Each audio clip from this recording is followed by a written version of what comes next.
pagpapadala ng pera. Sa pagpapadala ng pera, dyan po tayo kikita. Okay? Dealer to dealer or e-cash to e-cash. Meaning, pwede po magpadala ang isang e-cash o isang dealer papunta sa isang dealer din po. Automatic may system charge na 25 pesos. Bakit po? Kasi po, gagamitin po ng dealer ang system, kaya hihingan siya ng system ng 25 pesos na charge. Ang kagandahan po nito, once na ginamit ng dealer, yung remittance na yan, any amount in currency, 25 pesos lang po ang sisingling sa kanya. At the same time, maximum 40,000 per transaction po. Mag-sample po tayo kung ano ang ibig sabihin niyan. Kung meron pong dealer sa abroad at magpapadala po siya ng 1,000 dito sa Pilipinas, automatic, ang charge lang po 25 pesos.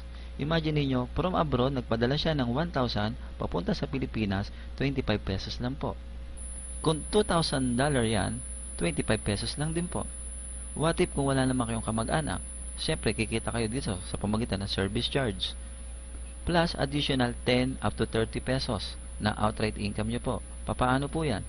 Meron kayong kaibigan, hindi dealer, pumunta sa inyo, papunta sa ibang dealer, yung ipapadala niya. For example, yung kaibigan nyo magpapadala ng 1,000, pumunta sa inyo dahil gagamitin nyo yung system, kukuha na kayo ng system ng 25 pesos. At the same time, hihingi kayo ng service charge once na na-accomplish yung remittance. Ang sisingilin nyo sa kanya, 1,055. Ang mawawala sa e-cash nyo na pondo is 1,025. Pero ang magiging cash on hand nyo is 1,055. Okay? Habang nawawala ang laman dun sa e-cash na pondo nyo, nagkakaroon naman kayo ng tinatawag na cash on hand, yung pera na hawak-hawak nyo.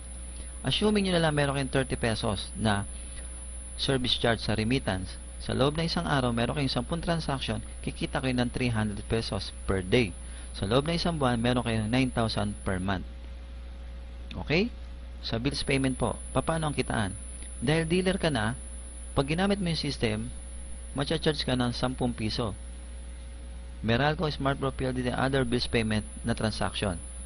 Service charge, paano tayo kikita? Pwede yung kumita ng 10 to 15 pesos kada service charge. Paano yan? Kung ikaw may kaibigan o dealer pumunta sa iyo, gagamitin yung system mo at magbabayad siya ng Meralco, meron siyang 1,000 na babayaran sa Meralco, gagamitin mo yung system, kakaltasan ka ng system na 10 piso, at the same time, hihingihan mo siya ng system charge na, na service charge na 15 pesos.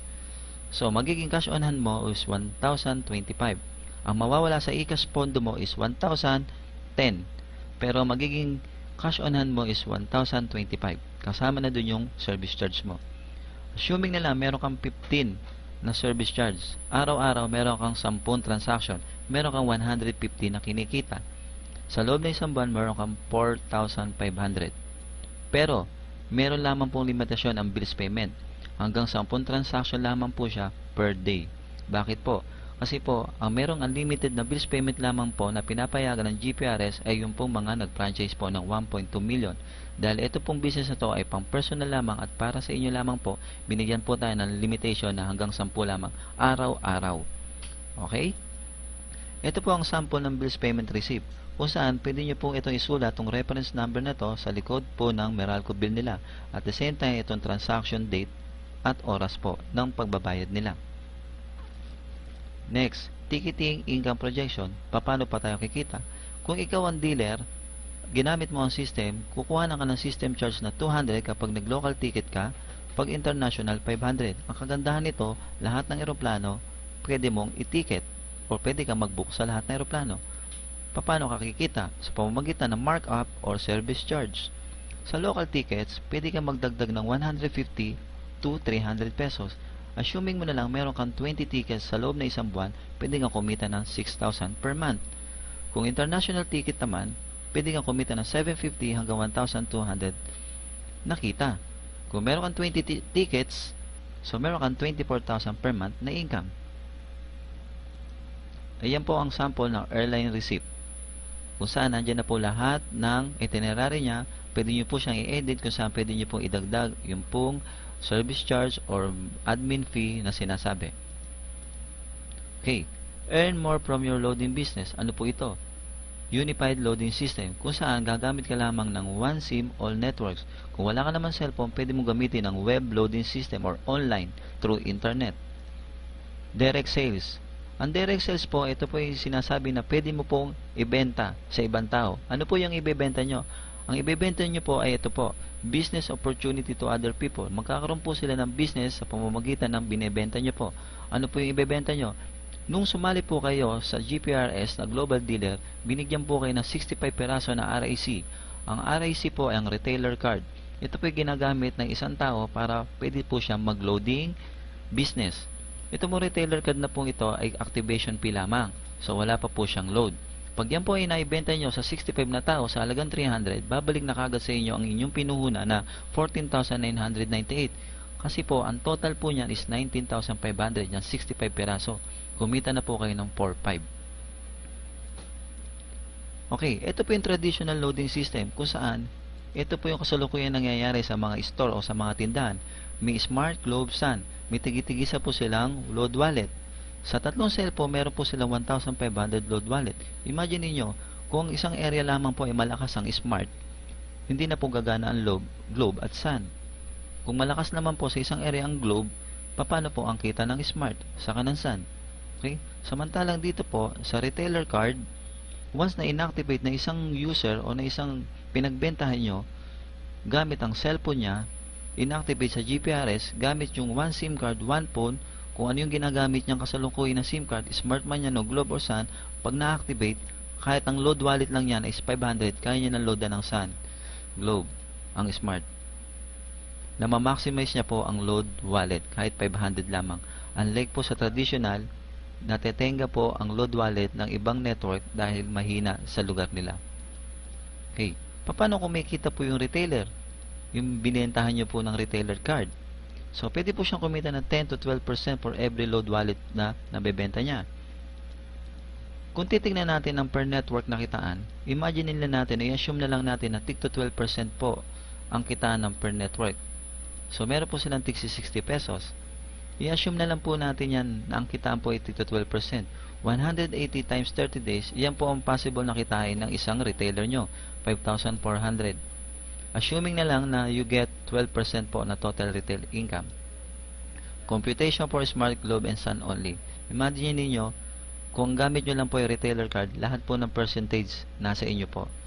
Kahit malakas ang Globe sa area nyo, kuha nyo rin po ang percentage ng Globe. So, na-accumulate nyo po ang lahat ng percentage kasi isang cellphone lang ang gamit nyo. Dealer income projection in retailer. Paano po kayo kikita? Kayo pong nagbenta. So, yan po ay nabenta nyo po. So, kikita po kayo dyan na every load consumed by your retailers. Paano po? Meron ka na ibenta na 65 na retailer card. Ngayon, niloload mo siya ng 500 araw-araw.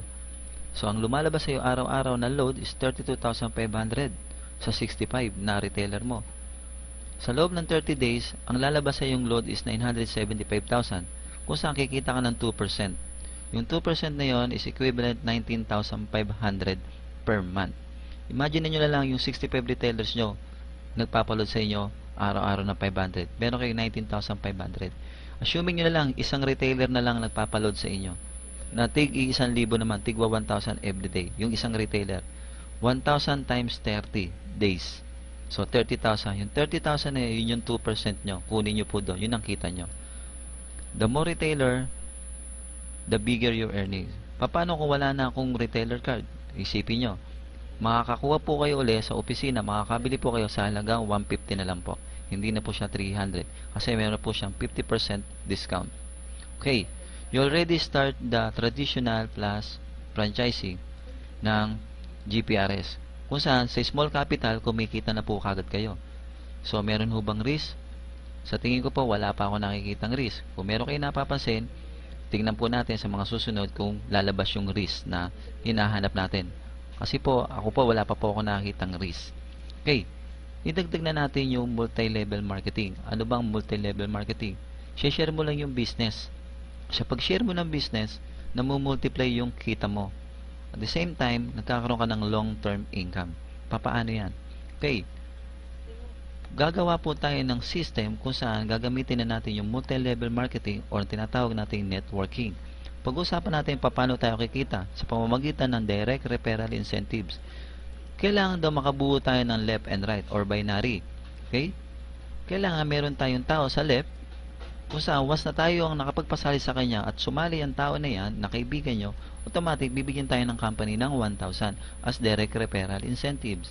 At the same time, meron tayong kakilala at inilagay natin sa rate natin, syempre bibigyan tayo ng company ng 1,000 as direct referral incentives.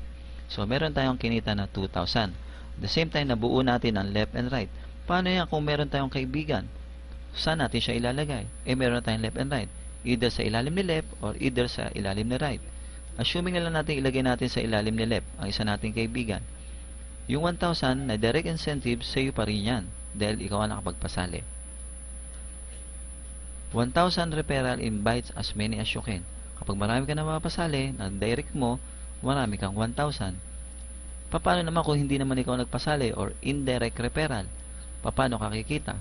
Kung ikaw yan at meron ka napasali, ito ang direct referral mo. Kumita ka ng 1,000. Si direct referral mo nakapagpasali ng 2. So, hindi ikaw nakapagpasali, kundi yung direct referral mo. Kikita ka dyan ng 60. At lahat ng indirect mo, na hindi ikaw ang nagpasali, sila ang lahat nagpasali, magkakaroon ka lang ng 60 pesos. Okay? Magkakaroon ka ng 60 pesos from second generation down to your 10th generation. Magsisimula rito sa second generation mo, third generation hanggang 10th generation. Imaginein mo sa second generation, example, meron kang 30 sa second generation mo. Sabihin, 30 times 60. Sa third generation mo, example, meron kang 100. 100 times 60. Okay? Points pairing bonus. Anong ibig sabihin nito? Dahil nga nabuo mo yung left and right, nagkaroon ka ng tao sa left, nagkaroon ka ng tao sa right. Nakita ngayon ng system na meron kang left and right. Magkakaroon ka ng pairing bonus. Left, right. Magkakaroon ka ng 1,500 additional bonus. At the same time, ganun din, yung left mo, kukuha din siya ng left and right niya. So, magkakaroon din siya ng 1,500. Yung si right mo, kukuha din siya ng left and right niya, kagaya ng ginawa mo, magkakaroon din siya ng 1,500. At ikaw naman magkakaroon din ng 3,000. Bakit? Kasi nabuo mo din yung left and right. Left and right. 1,500, 1,500. So, meron kang 3,000 na pairing. Okay? GC on pairing bonus. Di ba meron kang 1,500 na pairing bonus dapat? So, sa system, magiging 1,200 na lamang siya. Bakit magiging 1,200? Kasi, yung 300 will be placed to GC points. Kung saan yung GC points mo, yun yung magiging savings mo. Once na-accumulate mo na yung GC points mo, may katumbas yun ng mga gadgets at kung ano pa man na pwedeng tumumbas sa GC points mo. Okay, slow plan feasibility study.